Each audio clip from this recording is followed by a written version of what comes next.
Salutations, everybody. It is Matty here today. Hope you're all doing absolutely excellent, and you should be, because I'm here to save you some free time. I just finished watching the second ever Fallout Day stream. They actually had video game related announcements this time, but that's not saying much, as we're going to break it down here and now. My feedback in a nutshell for Bethesda, if they're watching this video, is simply this.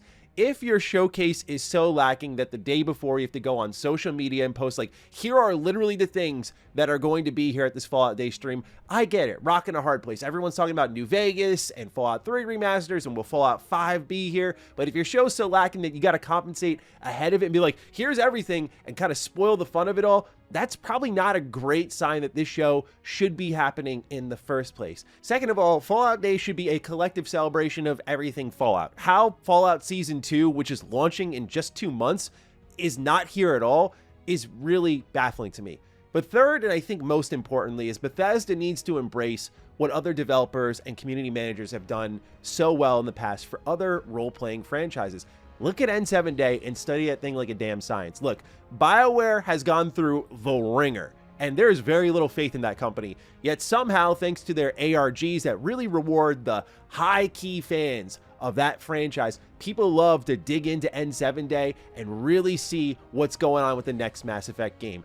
Everything from like piecing together just like a 7-second teaser across an entire day just gets everyone involved. Talking is exciting. It's good for you, of course, because it's basically free marketing if we're talking like a business here. But for us as fans, we get a little glimpse of the future. We get excited. This showcase, while it did have announcements, felt so much like, you love Fallout, so give us money. And I want to be excited about Fallout, of course. I don't want to feel foolish that I'm excited about Fallout. I don't want to feel like I'm a wallet that you're going to shake loose, New Vegas, and then be like, hey, you like this stuff, right? Come pay for it. Especially when, in the case of something like the New Vegas Anniversary Bundle, I know one day you guys are going to be remastering this game relatively soon. Why are you selling this to me not only like a second time, but probably a third time in a couple of years?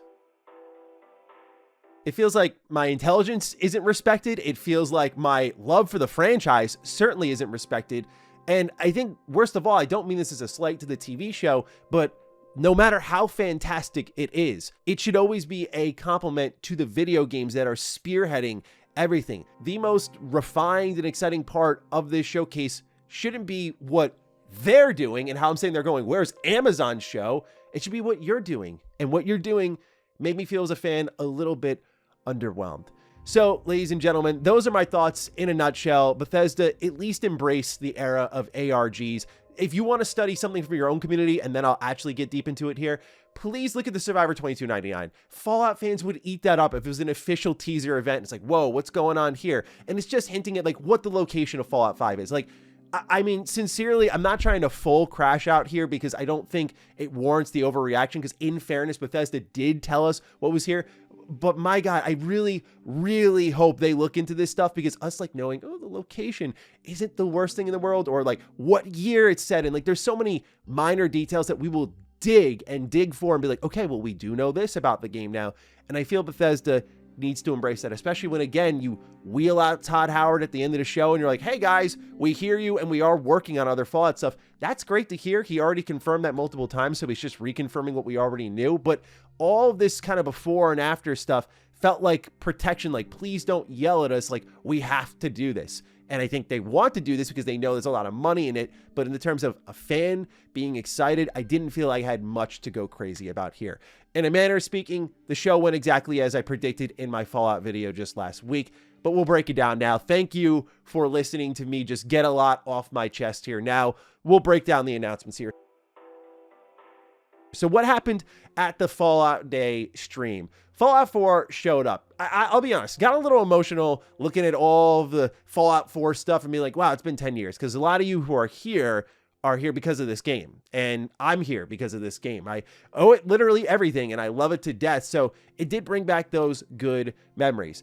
And so Bethesda plans to celebrate those good memories with an announcement that feels 5 years late in Fallout 4 Anniversary Edition. This is coming out on November 10th, so yep, it is the 10-year anniversary on the T. They're doing a Switch 2 version in 2026, and I actually found that a little bit exciting. I've been wanting Bethesda games proper to start, celebrating portable gaming like Switch 2 a lot more. I hope this is a sign of what's to come for other BGS games, but again, this also felt so many years late. Like, I would have taken a Fallout 4 port on the Switch 1 if it could have ever done that. But Fallout 4 on Switch 2 in 2026, it's a little crazy. It's not how I drew it up in my head. Anyway, the Fallout 4 Anniversary Edition includes all DLC, as well as 150 plus creations. Some of these creations are new or unreleased, but as I had reported on based on Juicehead's leak, this does bring creations into Fallout 4. Now, I will throw this out here as a positive before I go in on this a little bit more.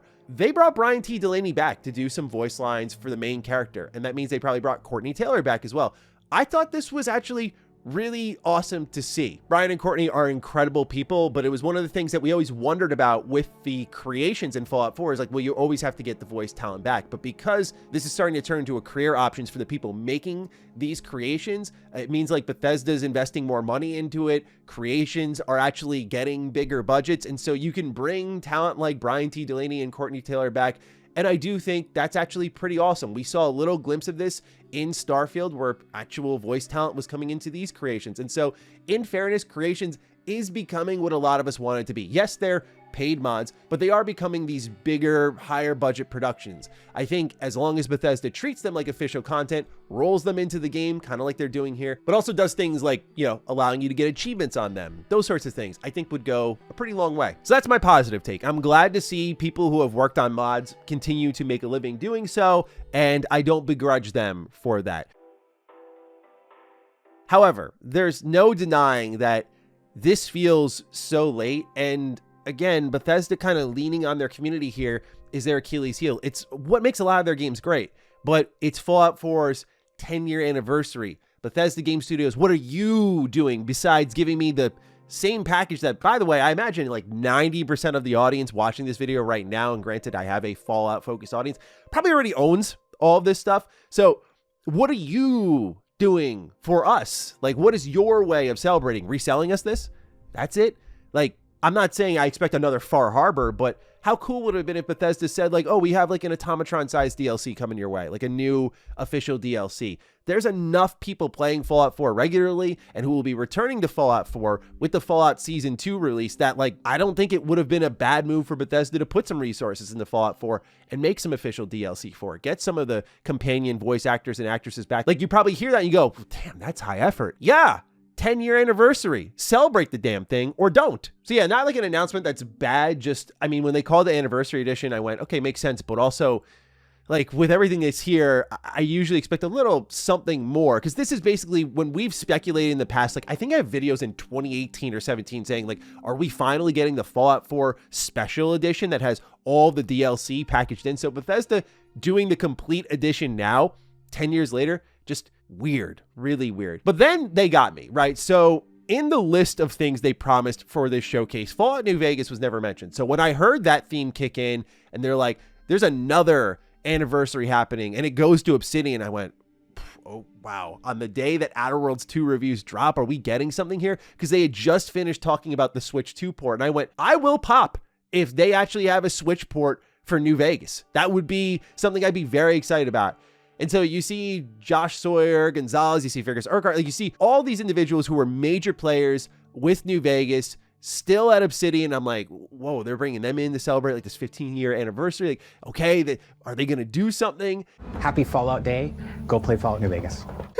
I can't, dude. It's so funny to me because I feel like, I don't want to assume too much, but I feel like you could tell Fergus Urquhart was a little bit like, man, we really like, we know they're going to hate on this, but he went like, hey, he's like, happy anniversary, Fallout New Vegas, go play New Vegas. He just ends it with go play New Vegas. I'm like, dude, I've been doing that for the last like 15 years. I would love something new to do with New Vegas. But yeah, I mean, they really didn't help themselves with the please remaster this crowd, which has been like up Bethesda's ass, understandably so, since they confirmed that Season 2 was going to the Mojave. So this felt like a kind of slap in the face. But I think, again, to my point at the start of this video about, hey, Fallout fans, let's shake you for some money.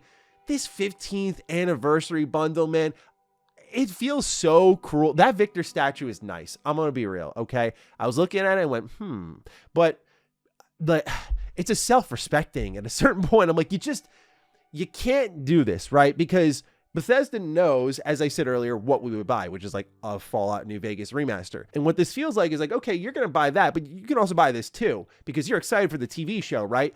A lot of this felt like, are you excited for Fallout? Then here's merch. But when it came to actual content for me to like get lost in my Fallout love with, it felt like very little was actually given to me, especially when this anniversary bundle is the PC version of the game. Really? Like, not even a new box copy of New Vegas for this special collector's edition? I don't know. Again, it just goes back to like, I know you're going to eventually re-release this game. I think this would have been a great time, but I also did tell my audience, like, don't expect it. But I also didn't expect them to show up and be like, here's a new bundle with the game. I'm like, okay, well, now I have every reason to be annoyed at you guys because I already had fair expectations and you went below those. So yeah, I just feel like you can't come out and shake your fans for money. Like, there's a merch store sale. There's the 15th anniversary edition, like just selling us stuff again. And when you combine that with, oh, there's like no Fallout TV show here, the thing that's coming out soon, I found that to be a real big letdown. So after New Vegas, they transitioned to some community events, and it's really kind of highlighting just how big Fallout is. Like, they're sponsoring a hockey team. They had some Atomic Museum crossover, like a lot of cool stuff going on. But then back to the games, we look at Fallout Shelter. And yeah, another one that just feels 5 years too late. Fallout Shelter was a big deal when it launched. It hung around for a while. They got some cool updates for it. Like, I loved it when it came out. Like, it was one of the most memorable, oh my God, I get to play something new with Fallout now as I wait for Fallout 4. Like, they did a great job with it. But now they're monetizing it. They're like, seasons are here. Aren't you excited? And we're bringing challenges and a battle pass. And every season is like a new vault experiment. What? Like, it's at the point here where I'm like, beyond, believe it or not, 76, I'm like, this is kind of insulting.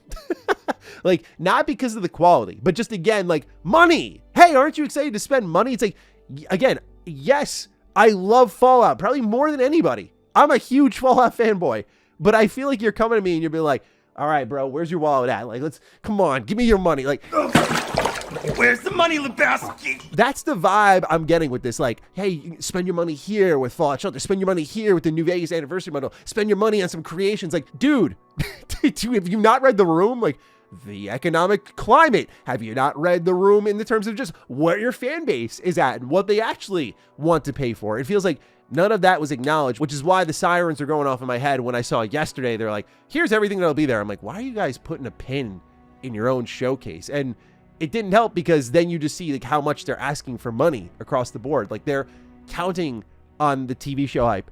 And again, I get it because the TV show is sick, but it comes back to what I said. What are you doing for me? You're asking me to buy stuff? Really? So, like I said, I think the only real redeemable part of this showcase is Fallout 76. That's saying a lot for me. I mean, I did preview Burning Springs, and I think it's going to be a lot of what Fallout fans are currently looking for. Like, just that good old-fashioned single-player exploration and questing. We do have a release date now, December 2nd, so you can look forward to that. It takes you to Ohio in a new location, their biggest map expansion yet. New fish are going to be there, new public events. They've added bounty hunting. The only kind of pin in my balloon with this, believe it or not, is when Walton Goggins showed up as the Ghoul. He sounded so sarcastic, man. I love Walton Goggins, by the way. I mean, no disrespect to this guy. He's amazing. But he sounded so beyond sarcastic about his performance in 76 that I'm like, did this dude just secure the bag and dip? Like, is that what we got here? I would love to know just how many total lines he recorded for 76 because they're really hyping it up. Like, this is the major marketing point of Burning Springs. Otherwise, though, we got to look at a little bit of a tease for 2026 content. Not as much as we did last year going into 2025, where we learned about like, oh, here's this playable race in the Ghoul.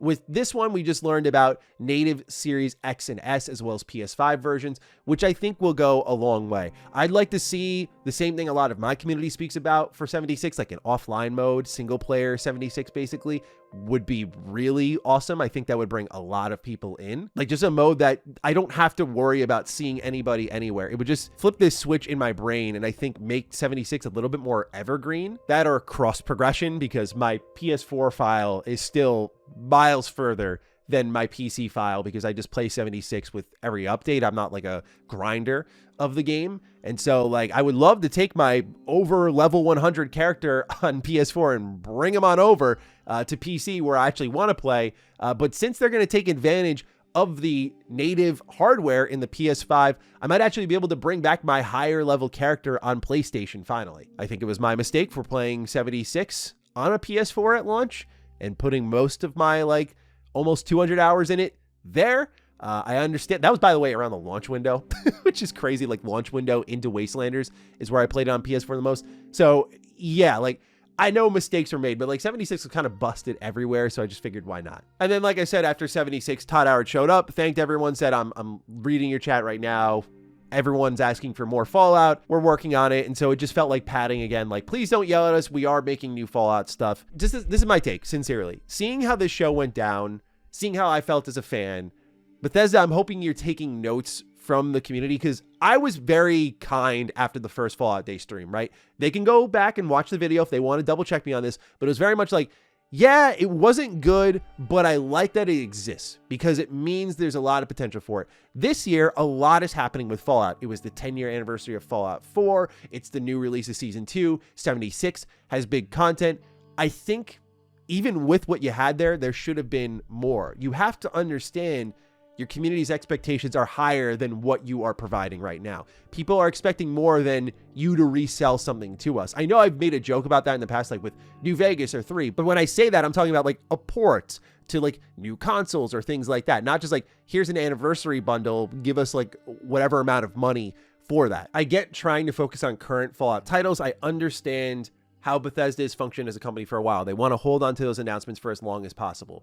But putting throughout the showcase, like little Vault Tech messages that if you put them together, it's like an ARG that teases something about Fallout 5 or, let's be real, the 3 remaster. Why is Bethesda putting like Commonwealth stuff all throughout their stream? Like these sorts of things would go so far. Or just putting a website in the actual stream itself. Something that teases something beyond your actual official stuff and makes people wonder, like, is Bethesda behind this? Is this real? Again, go study. I have a whole playlist on my channel if you want to really see that. Bethesda, go study Survivor 2299. Like, break down what makes great ARGs and start getting into that bag. Get people excited about what you're doing. I know you're probably thinking, well, we want to wait till the announcement's there. That's what's great for you. No. When you can tease those little things, that builds up to the big moment. Just like how, look, we're not stupid. I think those leaks for Oblivion Remaster were no doubt deliberate, but the way they were handled. And that was fun.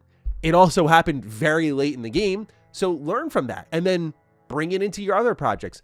This felt like a tremendously missed opportunity, and in a lot of ways treating me as a diehard Fallout fan like I'm just a bag of cash who's ready to throw it at everything. And I get it because I have historically done that. I think in the mail today, Walmart sending me like a power armor figure from Fallout 4 that I impulsively bought for like $50 from like McFarlane Toys. Like, yeah, guilty as charged. Like I definitely have splurged on Fallout just randomly when I just think about the franchise and get excited about that.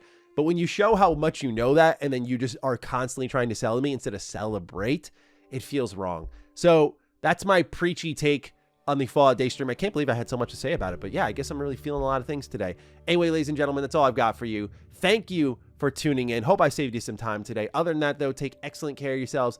I'll see you for the next Fallout Day. Stay sexy, stay active. I love you all. Peace.